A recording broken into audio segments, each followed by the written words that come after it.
السلام علیکم۔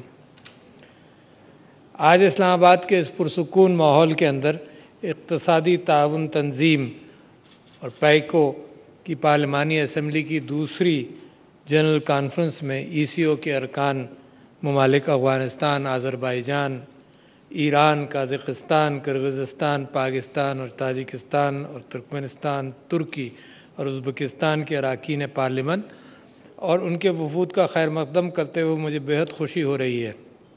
آج کی یہ تقریب ECO پارلیمانی برادری کے عوامی نمائندوں کی دوستی، اعتماد اور باہمی مفاہمت کے جذبے کے تحت مشترکہ خوشحالی کے لیے مل کر کام کرنے کی کوشش اور عزم ظاہر کرتی ہے۔ مجھے ECO سے میرا تعلق بہت پرانا ہے، ECO بننے سے پہلے کا، اور جب میں آپ سب مندوبین کی اور سپیکرز کی باتیں سن رہا تھا تو مجھے اپنے نوجوانی کے وہ واقعات یاد آئے جب میرے ایک چچا، بڑے پڑھے لکھے چچا زاد بھائی، جہاں مجھے ماحولیات کے اعتبار سے حضور اکرم صلی اللہ علیہ وسلم کی طرف سے ان کی احادیث کا ذکر کرتے تھے، اس کے ساتھ ساتھ جس آپ شاید واقف نہ ہو، کارل گسٹاف یونگ، جو ماحولیات کے اعتبار سے بہت بڑی شخصیت تھی، اور آج اب اس کو پڑھیں تو لگتا ہے کہ وہ بہت بڑی شخصیت تھی، تو وہ مجھے اتنے اچھے الفاظ سنایا کرتے تھے جن کا ان ممالک کا جن کے نام نقشے پہ موجود نہیں تھے، اور جب میں وہ سنتا تھا تو مجھے یہ خیال ہوتا تھا، اور امکان نہیں تھا ان کی آزادی کا، بہت سارے ممالک جو آج یہاں موجود ہیں، تو جب میں ان کے نام سنتا تھا تو مجھے یہ خیال ہوتا تھا کہ اگر یہ آزاد ہو جائیں تو دنیا کے اندر اسلامی مساوات، اسلامی برادری، اسلامی اخوت کے حوالے سے بہت کام ہوگا۔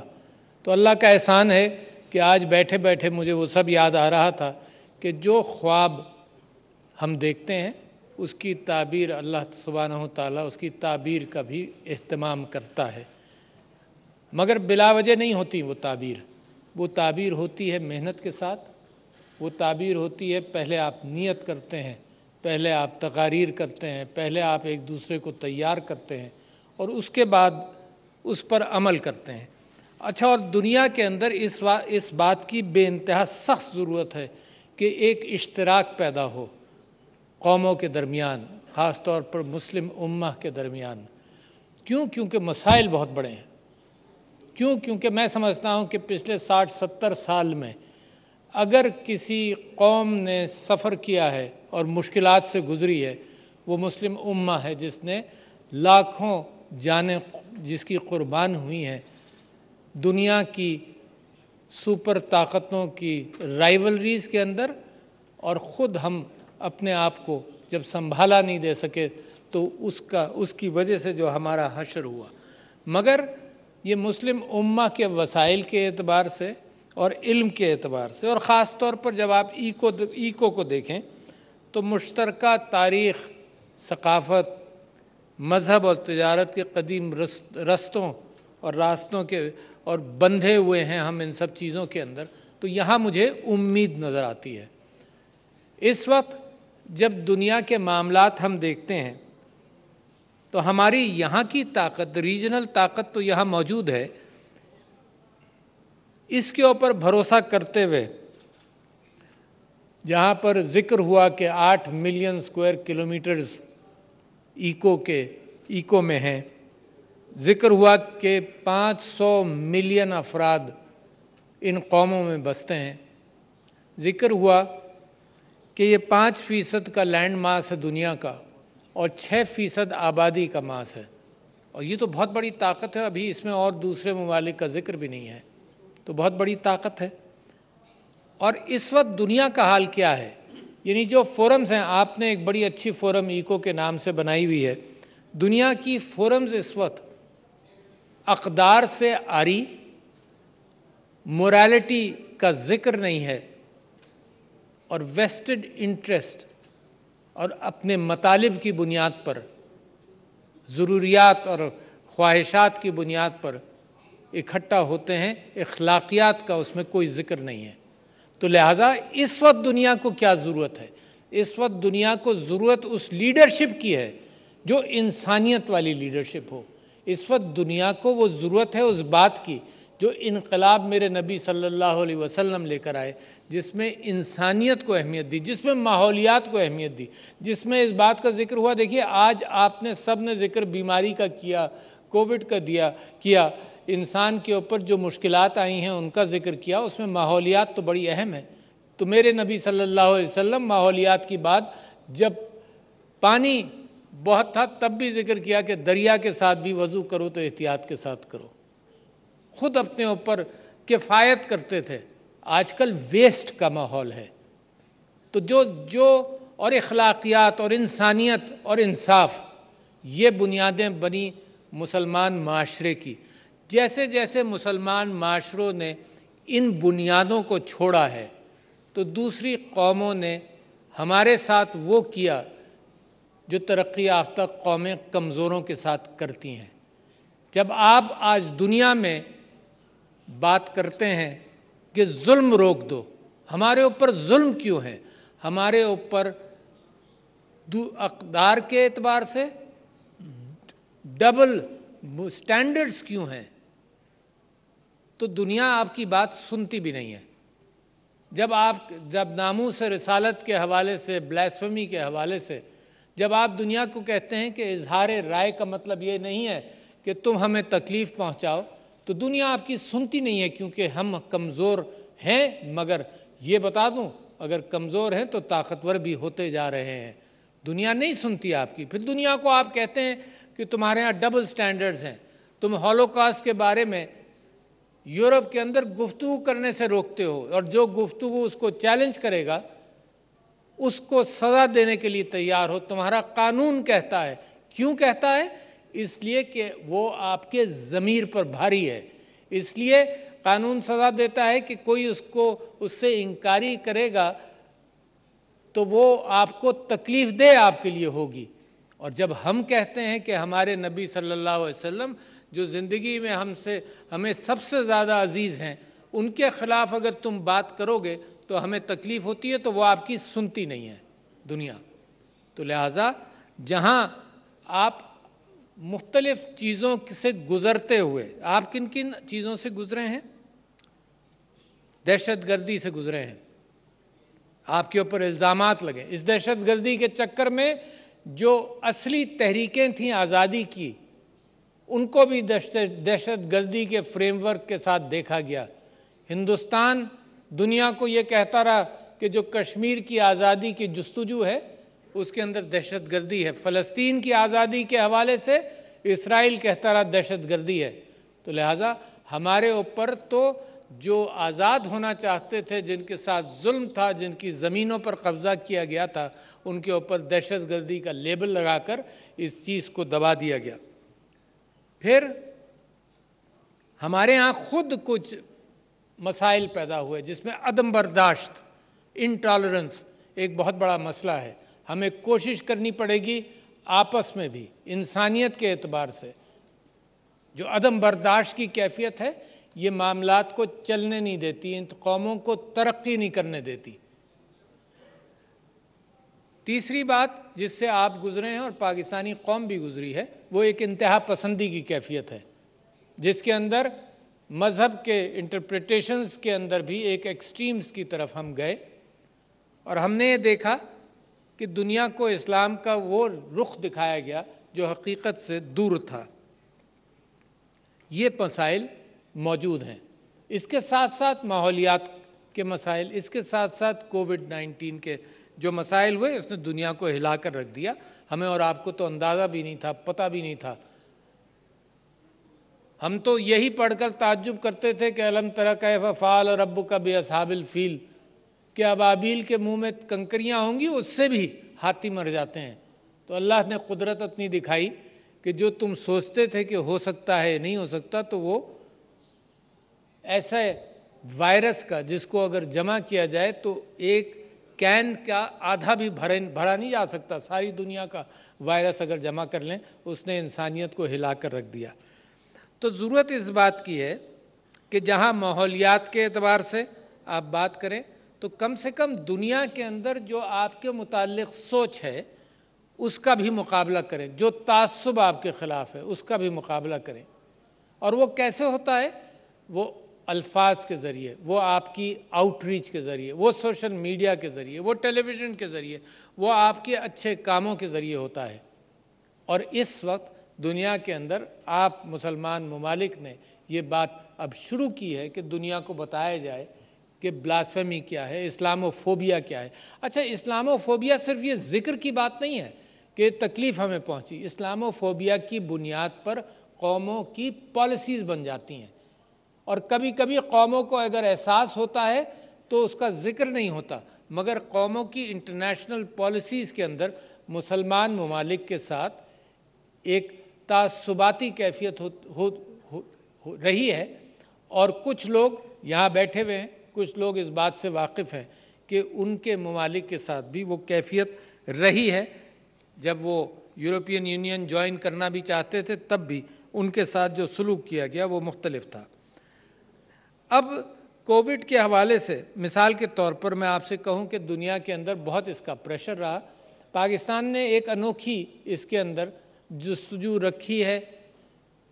کامیاب ابھی دنیا کے اندر کووڈ موجود ہے، پاکستان میں بھی موجود ہے، مگر جس نظم کے ساتھ پاکستان نے مقابلہ کیا بڑی اہمیت ہے اس بات کے اندر، اور آپ کو میں اسلامی تاریخ سے اس کی مثال بھی دوں گا۔ جس تنظیم کے ساتھ اس کا مقابلہ کیا گیا، ایک یہ جذبہ کہ ہم اپنے یہاں لاک ڈاؤن کر کے اور بند کر کے لوگوں کے روزگار کو ختم نہیں کریں گے، یہ ایک جذبہ ایسا تھا کہ جس کے اندر پھر اللہ نے برکت ڈالی۔ مگر دنیا کہتی تھی کہ بند کر دو، ہمارے پرائم منسٹر نے اس بات کا اہتمام کیا کہ روزگار ختم نہیں ہونے دیں گے، احتیاط کریں گے۔ دنیا کہتی تھی کہ تم ان پڑھ ملک ہو، تمہارے ہاں کافی لوگ ان پڑھ ہیں، تم نظم و ضبط کے ساتھ کر نہیں سکتے۔ جو ہم نے دیکھ لیا جن ممالک کے اندر نظم و ضبط تھا وہ تو باقاعدہ پروٹیسٹ کر کر جلسے جلوس کر کر وائلیٹ کرنا چاہتے تھے وہ جو طریقہ کار بتائے گئے۔ پاکستان نے کسی حد تک 100% لوگ تو کبھی بھی عمل نہیں کرتے، مگر ایک نظم کا مظاہرہ کیا، تنظیم کا مظاہرہ کیا۔ مساجدیں اہتمام کے ساتھ SOPs کے ساتھ کھلی رکھیں، اللہ سے تعلق برقرار رکھا۔ لہٰذا مکمل کامیابی ابھی نہیں ہوئی ہے اور ہم اپنا جاری رکھتے ہیں اپنے پریونشنز کو، مگر ایک تنظیم کے ساتھ۔ اور تنظیم کیوں ضروری ہے ملکوں کے لیے؟ میرے نبی صلی اللہ علیہ وسلم جب امامت بھی کرتے تھے تو مڑ کر دیکھتے تھے اور کہتے تھے کہ لائن تم سیدھی بناؤ۔ تنظیم کی اہمیت ان قوموں کے اندر ہے جو قومیں ترقی کرتی ہیں، اور جیسے جیسے مسلمان اپنے اندر ایک نظم پیدا کرے گا، انسٹیٹیوشنز کا قیام کرے گا۔ بغیر انسٹیٹیوشنز کے ترقی نہیں ہوتی، انسٹیٹیوشنز کا قیام کرے گا، رکھے گا، اہتمام رکھے گا، تو سارا یورپ کے اندر جو ترقی ہوئی اور اس کی تاریخ آپ دیکھ لیں کہ جن ممالک کے اندر انسٹیٹیوشنز بنے، جو ویسٹرن یورپ کے اندر وہاں ترقی ہوئی، ایسٹرن یورپ کے اندر کئی 100 سال پیچھے رہے کیونکہ انسٹیٹیوشنز کی اہمیت نہیں تھی۔ تو میں سمجھتا ہوں کہ جب ایکو بات کرے تو ساتھ ساتھ میں پڑھ رہا تھا اور مجھے بڑی خوشی ہوئی جو موضوع آپ کی گفتگو کے اندر اگلے 2 دن کے اندر آئیں گے، اس میں عورتوں کا مقام لیڈرشپ کے اندر بھی بڑا اہم موضوع ہے، کیونکہ میں سمجھتا ہوں پاکستان کے اندر قائد اعظم محمد علی جناح نے جب بھی یہ بات کی تو کہا کہ جب تک عورت برابری کے ساتھ کام کے اندر برابری کے ساتھ نہیں نکلے گی معاشروں کے اندر، تب تک پوری یگانگت کے ساتھ قوم کے اندر وہ کیفیت پیدا نہیں ہوگی۔ ہم آپس میں ایکو کے اندر تعلقات بہتر کرنا چاہیے۔ تجارت کے بڑے مواقع ہیں، چائنا پاکستان اقتصادی راہداری ایک مثال ہے جس کے اعتبار سے بہت سارے سینٹرل ایشین کنٹریز کا تعلق پانی کے ساتھ اور سمندر کے ساتھ ہوگا۔ یہی طریقہ تجارت کا آپس میں ہم ممالک کے اندر اس کو فروغ دیں گے، اور آپ ہی کے موضوعات کے اندر تجارت کا فروغ بھی ہے اور ٹورزم کا فروغ بھی ہے، تاکہ آپس میں ہم ان قوموں کے اندر، ایکو والی قوموں کے اندر ہم آپس میں دوستیاں بڑھائیں، آپس میں ترقی کے راستوں کے اندر کمپٹیشن کریں۔ اس وقت دنیا کے اندر جن مظالم سے گزر رہے ہیں اس کا مقابلہ کرنے کا ایک طریقہ جیسے میں نے آپ سے ذکر کیا وہ یہ ہے کہ اپنے آپ کو جب طاقتور معیشت کے اعتبار سے، معاشرت کے اعتبار سے، معاشرت طاقتور اور معیشت طاقتور کے ساتھ جب دنیا میں قدم رکھو گے تو سب آپ کی بات بھی سنیں گے۔ ہمارے وزیر فارن افیئرس کے، انہوں نے ایک بات کہی جا کر کہ ان کے اوپر پھر لیبل لگایا گیا کہ آپ اینٹی سیمیٹک بات کر رہے ہیں۔ آج کل گفتگو کے اندر جب ہم بات کرتے ہیں کہ فلسطین کے اندر لوگوں کو شہید کیا گیا تو ہم اینٹی سیمیٹک بات نہیں کر رہے۔ بالکل کلیئر رہنا چاہیے آپ کے اور ہمارے ذہنوں میں۔ یہ لیبل لگا کر دنیا کو دکھایا جاتا ہے، ہولوکاسٹ یاد دلایا جاتا ہے، اور یہ ظلم وہ قوم کر رہی ہے جو ان چیزوں سے گزری ہے۔ ہم اینٹی سیمیٹک نہیں ہیں، ہم اینٹی زائنسٹ ہیں، ہم اینٹی اسرائیل ہیں، ہم اینٹی اپارتھائیڈ ہیں۔ یہ اپارتھائیڈ ساؤتھ افریقہ سے کہیں زیادہ خراب ہے، جو ساؤتھ افریقہ والا اپارتھائیڈ ہم نے دیکھا تھا، کہیں زیادہ خراب ہے۔ جو لوگ وہاں گئے ہیں وہ دیکھ کر بتا سکتے ہیں۔ صرف وہاں نہیں، یہ اپارتھائیڈ کی کیفیت کشمیر کے اندر بھی اب عیاں ہوتی جا رہی ہے۔ تو ہم اپارتھائیڈ کے خلاف ہیں، ہم جینوسائیڈ کے خلاف ہیں۔ اور ہماری گفتگو کو اگر اس طرح سے کہہ دیا جائے کہ تم اینٹی سیمیٹک ہو، ہمیں یہودیوں سے اور یہودیت کے ساتھ کوئی بات ہی نہیں ہے ہماری۔ وہ ابراہیمک ٹریڈیشن کے مذاہب ہیں، یہ ان کا قرآن میں بھی ذکر ہے، مسیحیت کا بھی، کرسچینٹی کا بھی ذکر ہے۔ ہم اینٹی زائنسٹ اور اینٹی کرسچن نہیں ہیں۔ ہم ہر اس قوم کے خلاف ہیں جو ظلم کرے، جو استحصال کرے، جو فلسطینیوں پر ظلم کرے، جو کشمیریوں پر ظلم کرے، جو کہیں بھی کسی وجہ سے انسانیت پر ظلم کرے۔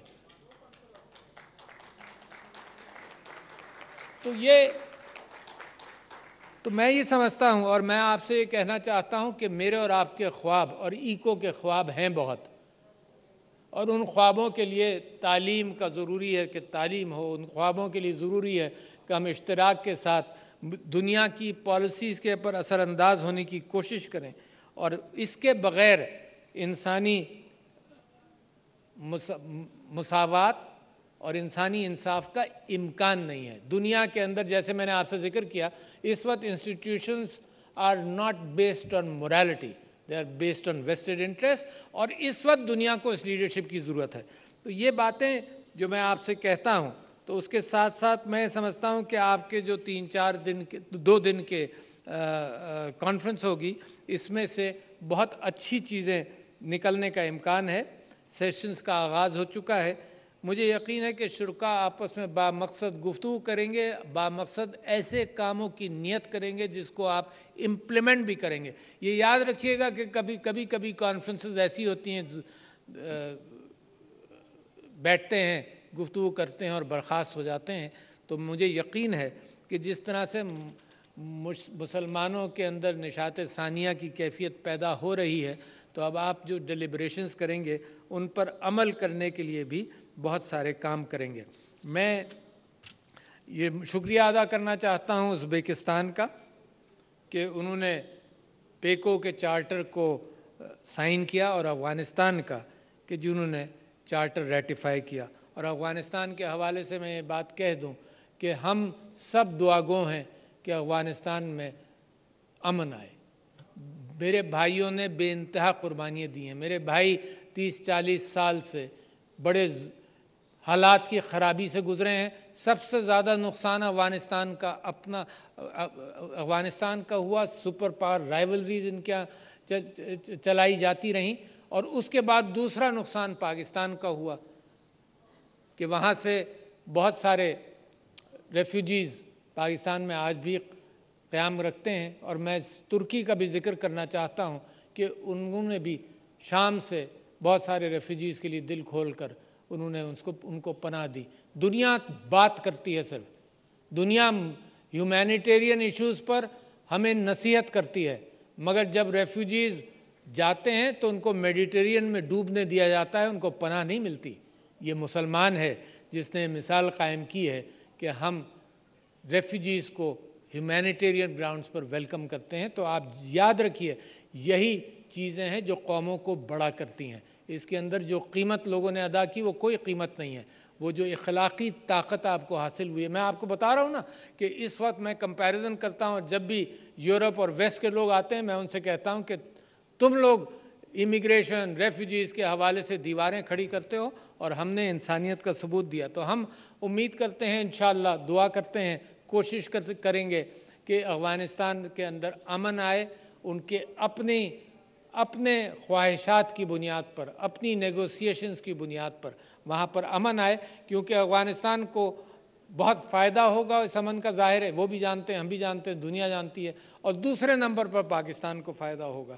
تو میں اسی کے ساتھ ساتھ مہمانان گرامی، ان الفاظ کے ساتھ ہی میں ECO کی پارلیمانی اسمبلی کی دوسری کانفرنس کا آغاز بھی کرتا ہوں۔ آپ سب کا بہت شکریہ۔ پاکستان زندہ باد۔